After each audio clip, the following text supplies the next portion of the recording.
दिल्ली के अरबपति बीएसपी नेता दीपक भारद्वाज मर्डर केस में अब एक नया मोड़ आ गया है।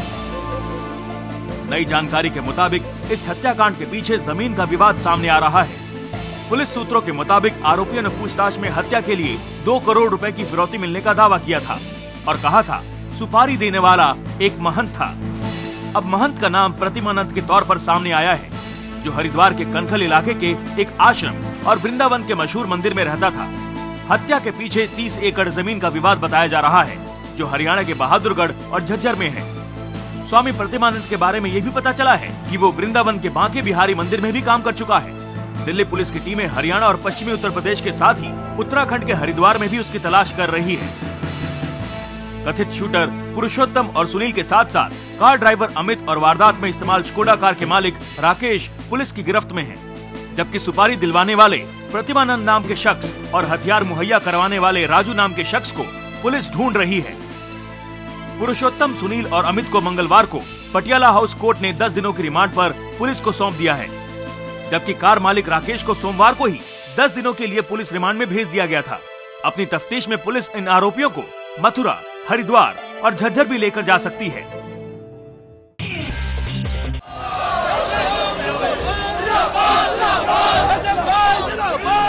ये तस्वीरें कोलकाता के रानी रासमणी रोड की है, जहां वाम दलों से जुड़े छात्र संगठन एसएफआई के बैनर तले मंगलवार को जबरदस्त प्रदर्शन हुआ। ये प्रदर्शन छात्र संगठन चुनाव रद्द करने के खिलाफ हो रहा था। प्रदर्शन इतना भड़का कि छात्रों और पुलिस के बीच हिंसक झड़प हो गई।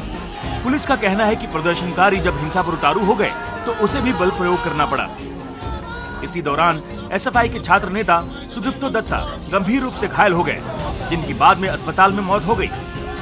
इस झड़प में एक और छात्र नेता जोसेफ हुसैन गंभीर रूप से घायल हो गए, जिनका कोलकाता मेडिकल कॉलेज में इलाज चल रहा है। सीपीएम का कहना है कि सुदीप्तो दत्ता की मौत पुलिस की पिटाई की वजह से हुई। बहुत ही दुखद और भयंकर घटना हुआ। उसमें एक विद्यार्थी नेता एसएफआई के, उनका निधन हो गया और वो निधन हुआ पुलिस कस्टडी में। विद्यार्थी संगठन, 4 विद्यार्थी, वामपंथी विद्यार्थी संगठन, वो लोग विरोध कर रहे थे क्योंकि छात्र संघ का चुनाव रद्द कर दिया गया। प्रदर्शन में शामिल छात्रों का भी कहना है कि पुलिस की बेरहमी के बाद उनके नेता की जान गई। पश्चिम बंगाल पुलिस इन आरोपों से इंकार कर रही है। पुलिस का कहना है कि ये मौत झड़प में नहीं, एक हादसे में हुई। राज्य का गृह मंत्रालय भी इसे हादसा बता रहा है। वहीं सीपीएम ने इस हादसे की न्यायिक जांच कराने की मांग की है। सीपीएम का गुस्सा इस बात को लेकर भी है कि पश्चिम बंगाल की मुख्यमंत्री ममता बनर्जी ने झड़प के बाद अस्पताल जाकर घायल छात्रों का हाल चाल तक नहीं जाना और वो आईपीएल के उद्घाटन समारोह में व्यस्त रहीं। इस घटना को लेकर ममता बनर्जी निशाने पर है, क्योंकि मुख्यमंत्री होने के साथ साथ राज्य का गृह मंत्रालय भी उन्हीं के पास है। नरेंद्र मोदी सरकार के लिए सीएजी की एक रिपोर्ट नई मुसीबत खड़ी कर सकती है। समाचार एजेंसी पीटीआई की खबर के मुताबिक सीएजी ने गुजरात सरकार की कंपनियों पर उठाए हैं सवाल। रिपोर्ट में कहा गया है कि इन कंपनियों ने बड़े औद्योगिक घरानों को नियमों को ताक पर रखकर फायदा पहुंचाया, जिससे सरकारी खजाने को 200 करोड़ से ज्यादा का नुकसान हुआ। सीएजी की ये रिपोर्ट 31 मार्च को गुजरात विधानसभा में रखी गई है। पीटीआई के मुताबिक रिपोर्ट में कहा गया है कि गुजरात सरकार की कंपनियों ने Reliance industries, Adani power limited, Essar steel, Ford India limited और एल&टी को फायदा देने के लिए नियमों का ख्याल नहीं रखा। पीटीआई की रिपोर्ट के मुताबिक गुजरात सरकार की company Gujarat state Petronet limited यानी जीएसपीएल और रिलायंस इंडस्ट्रीज ने गैस सप्लाई के लिए करार किया था, जिसके मुताबिक रिलायंस इंडस्ट्रीज ने केजी बेसिन D6 से आ रही गैस को भरूच से जामनगर में अपनी रिफाइनरी तक पहुंचाने के लिए जीएसपीएल की लाइन का इस्तेमाल किया, लेकिन इसके लिए करार के मुताबिक भुगतान नहीं किया, जिससे सरकारी खजाने को 52 करोड़ रुपए का नुकसान हुआ। इसी तरह सरकारी कंपनी गुजरात ऊर्जा विकास निगम ने करार के मुताबिक काम न करने पर अडानी पावर लिमिटेड से 160 करोड़ रुपए का जुर्माना नहीं वसूला। पीटीआई की रिपोर्ट के मुताबिक सीएजी रिपोर्ट में कहा गया है कि गुजरात सरकार ने फोर्ड इंडिया लिमिटेड और लार्सन एंड टूब्रो के लिए नियमों को ताक पर रखकर जमीन अलॉट की। सीएजी की इस रिपोर्ट पर अभी तक गुजरात सरकार और इन कंपनियों का पक्ष नहीं आया है। सीएजी की ये रिपोर्ट नरेंद्र मोदी सरकार को घेरने के लिए विपक्ष का नया हथियार बन सकती है।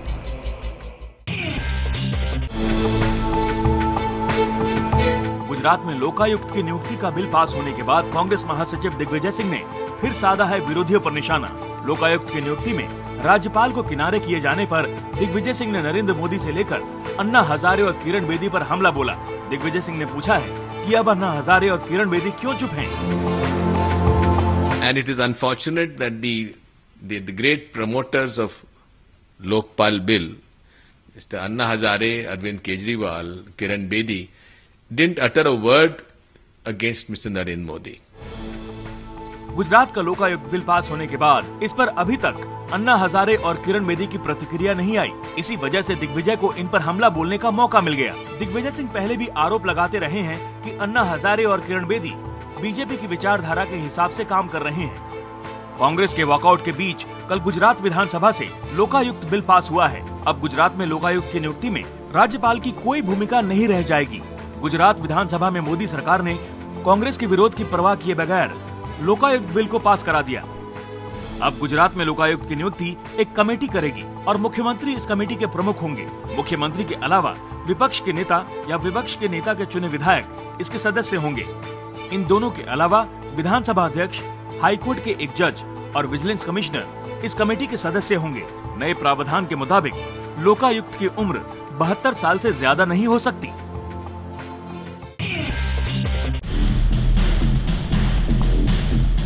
पंजाब के फतेहगढ़ साहिब ड्रग केस में अब एक नया मोड़ आ गया है। इस केस के खुलासे के महीने भर बाद एशियन गेम्स में सिल्वर मेडल जीत चुके बॉक्सर दिनेश कुमार ने ऐसा खुलासा किया है जिससे पंजाब पुलिस खुद सवालों के घेरे में आ गई है। दिनेश की माने तो पुलिस ने ओलंपिक पदक विजेता बॉक्सर विजेंद्र कुमार की कार उस घर के बाहर रखवाने की साजिश रची थी जहां से हेरोइन बरामद की गई थी। दिनेश के मुताबिक फतेहगढ़ साहिब पुलिस ने राम सिंह को पूछताछ के लिए बुलाया था, जहां उसके साथ वो बंटी नाम के अपने एक साथी के साथ विजेंद्र की कार से पहुंचे थे। वहां पुलिस ने जबरन उनसे कार वहीं छोड़कर जाने को कहा था।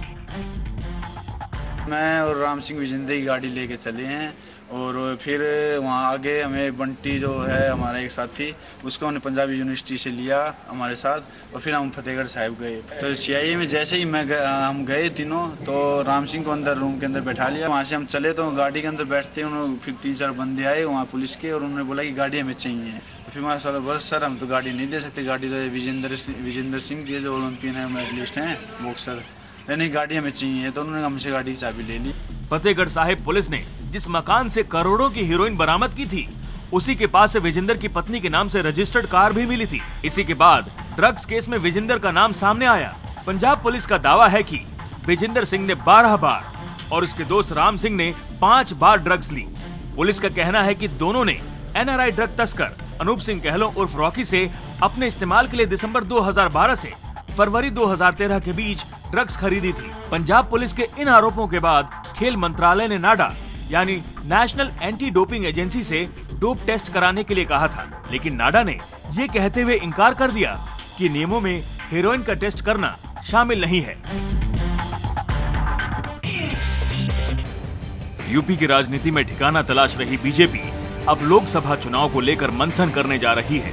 चित्रकूट में यूपी बीजेपी की आज से 2 दिनों की कार्यकारिणी बैठक शुरू हो रही है। इसका उद्घाटन पार्टी के वरिष्ठ नेता लाल कृष्ण आडवाणी करेंगे।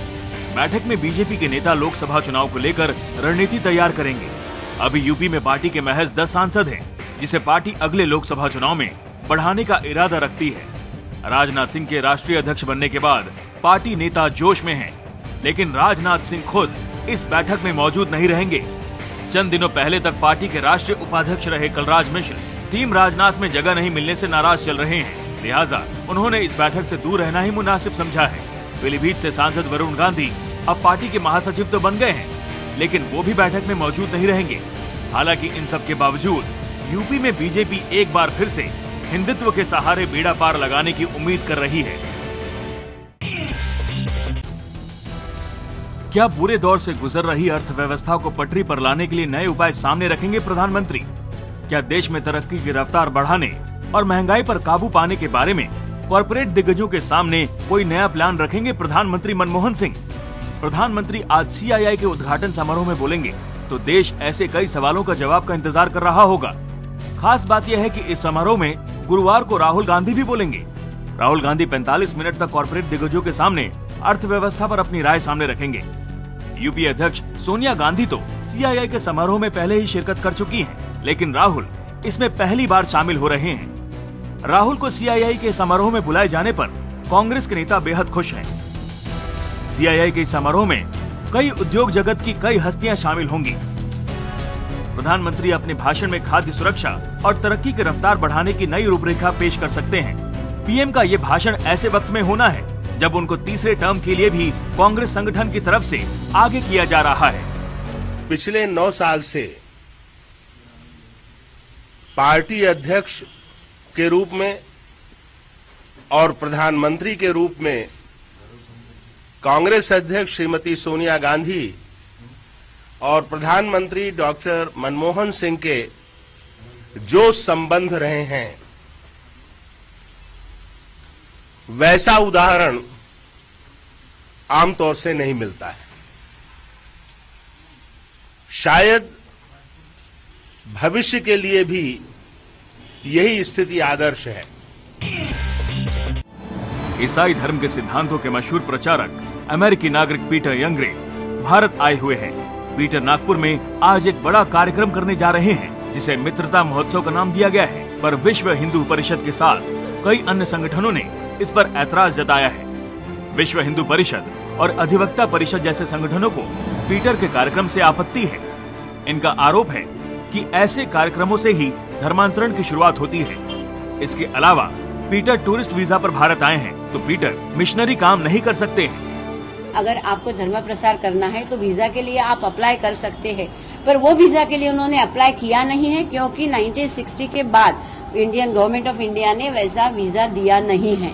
100% वो टूरिस्ट वीजा पर आए हैं, तो ये प्रोग्राम करने की ही परमिशन नहीं मिलनी चाहिए। हिंदू समाज के गरीबी का, इलिटरेसी का फायदा लेकर कोई धर्मांतरण करता है तो ये हम कतई नहीं सहेंगे। इसका पुरजोर विरोध हम करेंगे। जबकि पीटर यंगरे खुद पर लगे धर्मांतरण के आरोपों को गलत बता रहे हैं। I have no interest in any of that. I certainly don't ask anyone or encourage anyone to change religion. This is against what we are doing. Delhi के एक सीबीआई ऑफिसर करण आर्या ने खुदकुशी कर ली। बसंत विहार इलाके में सीबीआई की इसी कॉलोनी में रहने वाले करण आर्या ने खुदकुशी कर ली है। करण आर्या सीबीआई में डेप्यूटी एसपी के पद पर कार्यरत थे। खुदकुशी की कोई वजह अभी तक सामने नहीं आई है, लेकिन बताया जा रहा है कि डीएसपी करण आर्या काफी समय से डिप्रेशन में थे और शायद इसी डिप्रेशन के चलते उन्होंने कल अपने घर में खुदकुशी कर ली। मौके से कोई सुसाइड नोट बरामद नहीं हुआ है। खुदकुशी के वक्त सिवाय करण आर्या के घर में कोई नहीं था। उनकी पत्नी और बच्चे घर से बाहर गए हुए थे। पुलिस खुदकुशी के केस की जांच में जुटी है। ये भी पता लगाने की कोशिश हो रही है कि इसकी कोई और वजह तो नहीं है।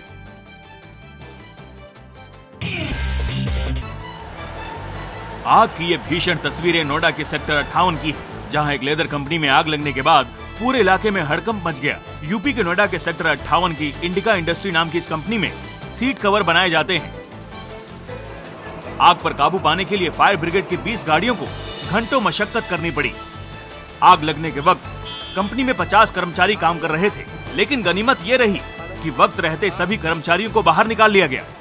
आप देख सकते हैं कि जो अंदर अभी भी जो फायर के कर्मचारी हैं वो वहां पर मौजूद हैं और पूरी तरह से कोशिश की जा रही है कि आग पर काबू पाया जा सके। नोएडा के अलावा ग्रेटर नोएडा और गाजियाबाद से फायर की गाड़ियां यहां पे बुलाई गई हैं और पूरी कोशिश की जा रही है कि आग पे पूरी तरह से काबू पाया जा सके।